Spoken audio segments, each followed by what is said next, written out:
नमस्कार। आदरणीय बुवा आमा, दिदीबहिनी तथा दाजुभाइहरू, म आज एक अत्यन्त संवेदनशील घडीमा तपाईहरू सामु उपस्थित भएको छु।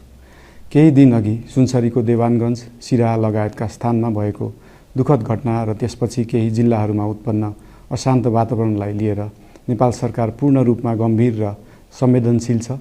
यस दुःखद घटनामा परि निधन हुनुभएका हाम्रा नागरिकहरू जयप्रकाश मेहता, ओम प्रकाश मेहता र गणेश यादवप्रति म भावपूर्ण श्रद्धाञ्जली अर्पण गर्दछु।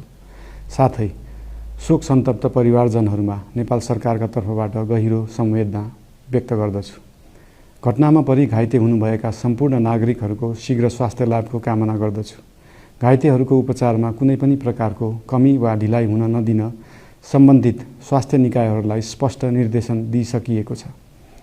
घटना भए लगत्तै सबै सुरक्षा निकायहरूले तत्काल घटनास्थलमा पुगेर परिस्थितिलाई सामान्य बनाउने, थप अप्रिय घटना हुन नदिने र शान्ति सुरक्षा कायम गर्ने प्रयास निरन्तर गरिरहेका छन्।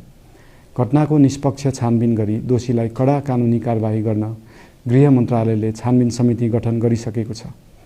म सबैमा विश्वास दिलाउन चाहन्छु कि यो छानबिन पूर्ण रूपमा निष्पक्ष र पारदर्शी हुनेछ।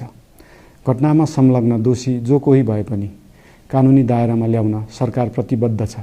अवस्था थप नबिग्रियोस्, कुनै पनि नागरिकको जनधनको क्षति हुन नपाओस् र स्थानीय स्तरमा विश्वासको वातावरण बनोस् भन्नका लागि नेपाल सरकार निरन्तर क्रियाशील छ।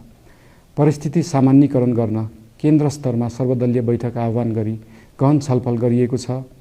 स्थानीय तहसम्मै जनप्रतिनिधि, नागरिक समाज, विभिन्न धार्मिक गुरुहरू, समुदायका अगुवा तथा सामाजिक व्यक्तित्वहरूसँग निरन्तर संवाद भइरहेको छ। स्थानीय स्थितिको प्रत्यक्ष अनुगमन गर्न, पीडित पक्षसँग संवाद गर्न र शान्ति सुरक्षालाई थप सुदृढ बनाउन गृहमन्त्री स्वयं सो स्थानमा पुगिसक्नु भएको छ। साथै देशको समग्र शान्ति सुरक्षाको अवस्थाबारे गम्भीर समीक्षा गर्न राष्ट्रिय सुरक्षा परिषदको बैठक बसी परिस्थिति अनुसारका आवश्यक निर्णयहरू समेत गरिसकिएको छ।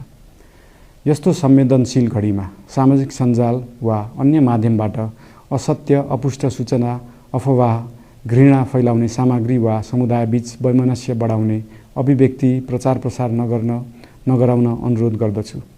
साथै सरकारी निकायहरूबाट जारी भएका आधिकारिक तथ्य र सूचना मात्र विश्वास गर्न विशेष आग्रह गर्दछु। प्रत्येक नागरिकको जीवधनको रक्षा गर्नु, सामाजिक सद्भाव जोगाउनु र समाजमा शान्ति कायम राख्नु राज्यको सर्वोच्च र प्राथमिक दायित्व हो। आगामी दिनमा पनि राज्य थप सतर्क र संवेदनशील रहनेछ। प्रत्येक नागरिकको जीवन सुरक्षाका लागि सरकारका सम्पूर्ण संयन्त्रहरू अहोरात्र खटिनेछन्। शान्ति सुरक्षा भङ्ग गर्ने, अराजकता फैलाउने वा हाम्रो सदियौं पुरानो सामाजिक सद्भाव, सहिष्णु